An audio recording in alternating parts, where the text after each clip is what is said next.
আজকের গল্প অভিমান। শরতের আকাশটা আজ একটু বেশিই নীল। নীলিমার সেই গভীরতায় সাদা মেঘের ভেলাগুলো ভেসে বেড়াচ্ছে ছন্নছাড়া বালকের মতো। কিন্তু উত্তর কলকাতার এই পুরনো আমলের অট্টালিকা রায় ম্যানশন, এর অন্দরে শরতের সেই সজীবতার রেশটুকুও প্রবেশ করতে পারেনি। এখানকার দেওয়ালে দেওয়ালে জমে আছে কয়েক দশকের শ্যাওলা, আর বাতাসের প্রতিটি কণা যেন ভারী হয়ে আছে এক নিঃশব্দ জমাট বাঁধা অভিমানে। এই বাড়ির একমাত্র বাসিন্দা বীরেন্দ্রনাথ রায়। সত্তরোর্ধ্ব এই মানুষটির চেহারায় আভিজাত্যের ছাপ এখনো স্পষ্ট, কিন্তু মেরুদণ্ডটা বয়সের ভারে খানিকটা নুইয়ে পড়েছে। একসময় তিনি ছিলেন শহরের নামকরা ব্যারিস্টার। তার তর্জনীর ইশারায় বাঘা বাঘা অপরাধীর বুক কাঁপত। কিন্তু আজ তার নিজের ঘরেই তিনি একাকী, নিঃসঙ্গ।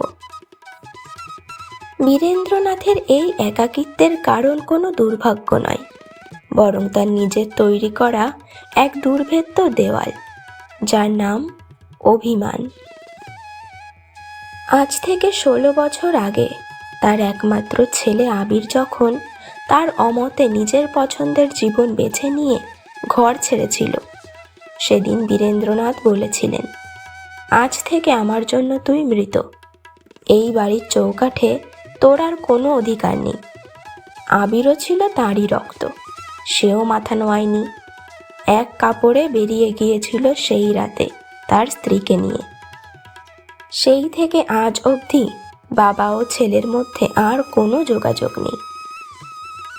বীরেন্দ্রনাথের দিন কাটে লাইব্রেরি ঘরে পুরনো বইয়ের পাতা উল্টে আর গঙ্গার ধারের জানালায় বসে তামাক টেনে। বীরেন্দ্রনাথের স্ত্রী মারা গেছেন 15 বছর আগে। আবির যখন বাড়ি ছেড়েছিল তার ঠিক 1 বছর পর। একমাত্র ছেলের বিরহেই হয়তো একটু তাড়াতাড়ি চলে গিয়েছিলেন তিনি। মায়ের মৃত্যুর খবর পেয়ে আবির বাড়িতে ফিরতে চেয়েছিল, কিন্তু বীরেন্দ্রনাথের তেজ হয়ে উঠেছিল তখন আরও প্রখর। তিনি বলেছিলেন, বেঁচে থাকতে যখন মায়ের কাছে আসতে পারোনি, তার মৃত্যুর পর আসারও কোনো প্রয়োজন নেই। বীরেন্দ্রনাথের এখন একমাত্র সঙ্গী বিশ্বস্ত ভৃত্য হরিদাস। হরিদাস এই বাড়িতে আছে প্রায় 40 বছর। সে বীরেন্দ্রনাথের মেজাজ চেনে, তার নীরবতার ভাষা বোঝে। মাঝে মাঝে আবির ফোন করে হরিদাসের কাছে, বাবার খবর নেয়। কিন্তু বীরেন্দ্রনাথের কানে সেই খবর পৌঁছালেই তিনি গর্জে ওঠেন, হরিদাস, যার কথা এই বাড়িতে নিষিদ্ধ তার খবর আমাকে দিও না, ও আমার কেউ নয়। হরিদাস দীর্ঘশ্বাস ফেলে চলে যায়। সে জানে এই কঠোরতার আড়ালে প্রতি রাতে বীরেন্দ্রনাথ লাইব্রেরির আলমারি থেকে আবিরের ছোটবেলার একটা অ্যালবাম বের করে দেখেন। আঙুল বুলিয়ে দেখেন ছেলের হাসি মুখের ছবিগুলোতে। চোখের কোণে জল চিকচিক করলেও পরক্ষণেই তিনি তা মুছে ফেলেন। এই দহনই তার জীবনের সম্বল। সেদিন বিকেল থেকেই আকাশটা থমথমে হয়েছিল। সন্ধ্যার পর হঠাৎ শুরু হলো প্রবল ঝড় আর শিলাবৃষ্টি। জানালার খড়খড়িগুলো আছড়ে পড়ছে দেওয়ালে। হঠাৎ কলিং বেলটা বেজে উঠল। এই দুর্যোগে আবার কে এলো? হরিদাস দরজা খুলতেই অবাক হয়ে দেখল 12-13 বছরের একটি মেয়ে দাঁড়িয়ে।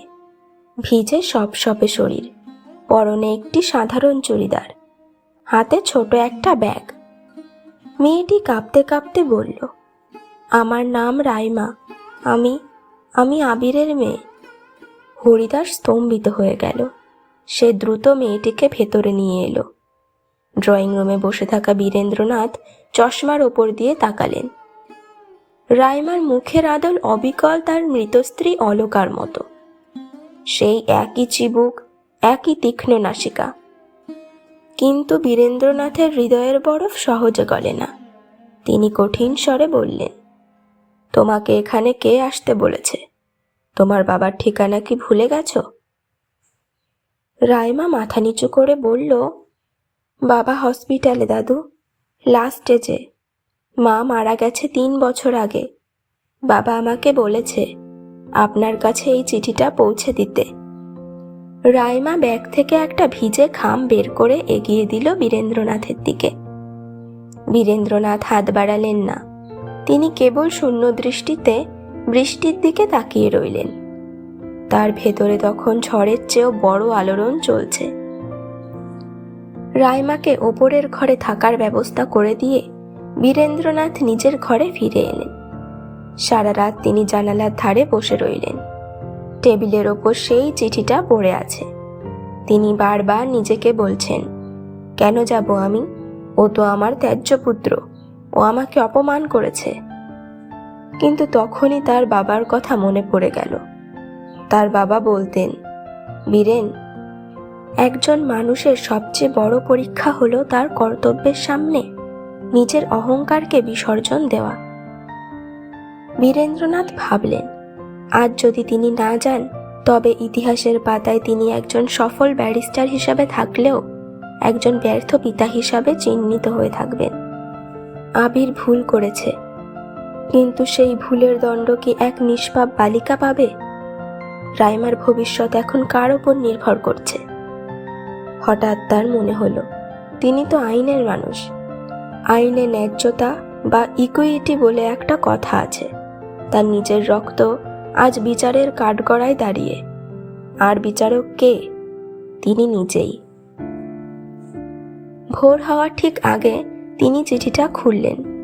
ভেতরে মাত্র কয়েকটা লাইন লেখা। বাবা, আমি জানি তোমার অভিমান হিমালয়ের চেয়েও উঁচু, কিন্তু আমার সময় শেষ। আমার মেয়েটার পৃথিবীতে আর কেউ নেই বাবা। আমি আমার সব ভুল স্বীকার করে নিয়ে চলে যাচ্ছি। শুধু ওকে তোমার কর্তব্যের আশ্রয়ে রেখে গেলাম। ইতি, তোমার অপরাধী ছেলে। সকালে যখন হরিপদ চা নিয়ে এলো, দেখল বীরেন্দ্রনাথ সুটকেস গুছিয়ে ফেলেছেন। তিনি রাইমার ঘরে গিয়ে বললেন, চলো দিদি ভাই, তোমার বাবার কাছে যাব। হাসপাতালে যখন তারা পৌঁছালেন, আবির তখন প্রায় অচৈতন্য, সারা শরীরে নল লাগানো। বীরেন্দ্রনাথ যখন ছেলের শিয়রে গিয়ে দাঁড়ালেন, আবিরের চোখ দিয়ে জল গড়িয়ে পড়ল। সে কথা বলতে পারছিল না, শুধু হাতটা বাড়িয়ে দিল। বীরেন্দ্রনাথ ছেলের হাতটা শক্ত করে ধরলেন। তিনি নিজের কঠোর হৃদয়কে যেন আর সামলাতে পারলেন না। অঝরে কেঁদে ফেললেন সবার সামনেই। 16 বছরের জমে থাকা অভিমান যেন এক মুহূর্তের স্পর্শে ধুয়ে মুছে সাফ হয়ে গেল। তিনি নিচু স্বরে বললেন, সব ঠিক হয়ে যাবে, আমি এসেছি তো। আবির সেদিন বিকেলেই শেষ নিঃশ্বাস ত্যাগ করল। কিন্তু মারা যাওয়ার আগে সে দেখে গেল তার বাবা তার মেয়েকে বুকে টেনে নিয়েছেন। বাড়ি ফিরে আসার পর রায় ম্যানশন আর আগের মতো নিস্তব্ধ রইল না। ধীরে ধীরে রাইমার পদচারণায় বাড়িটা যেন প্রাণ ফিরে পেল। বীরেন্দ্রনাথ এখন আর জানালায় বসে তামাক টানেন না। তিনি এখন রাইমার স্কুলের পড়া দেখেন, তাকে গান শেখান। প্রতিবেশীরা বলাবলি করে, বুড়ো বয়সে ব্যারিস্টার সাহেব একদম বদলে গেছেন। বীরেন্দ্রনাথ মনে মনে হাসেন। তিনি জানেন তিনি বদলাননি, তিনি কেবল তার জীবনের সবচেয়ে কঠিন মামলাটি জিতেছেন। যে মামলার বাদী ছিল তার নিজের অভিমান, আর বিবাদী ছিল তার পিতৃকর্তব্য। বীরেন্দ্রনাথ বুঝতে পারেন, অভিমান মানুষকে পাথর করে দেয়, কিন্তু সেই পাথর ভাঙার জন্য যে হাতুড়ি দরকার সেটা হলো মায়া। আর সেই মায়াই শেষ পর্যন্ত মানুষের আসল কর্তব্য স্থির করে দেয়। আজ 7 বছর পর বীরেন্দ্রনাথের লাইব্রেরি ঘরের জানালাগুলো সব খোলা। ভোরের স্নিগ্ধ আলো রাইমার মুখের ওপর পড়ছে। বীরেন্দ্রনাথ চশমাটা মুছে অ্যালবামের সেই পুরনো ছবিটার দিকে তাকালেন। আকাশের ছবির পাশে এখন রাইমার একটা হাসি মুখের ছবি রাখা। তিনি বিড়বিড় করে বললেন, অভিমান তো মানুষের নিজের তৈরি জেলখানা। সেই জেলখানা থেকে মুক্তির চাবিকাঠিটা নিজের হাতেই থাকে। শুধু সেটা খুঁজে পেতে অনেকটা সময় লেগে যায়।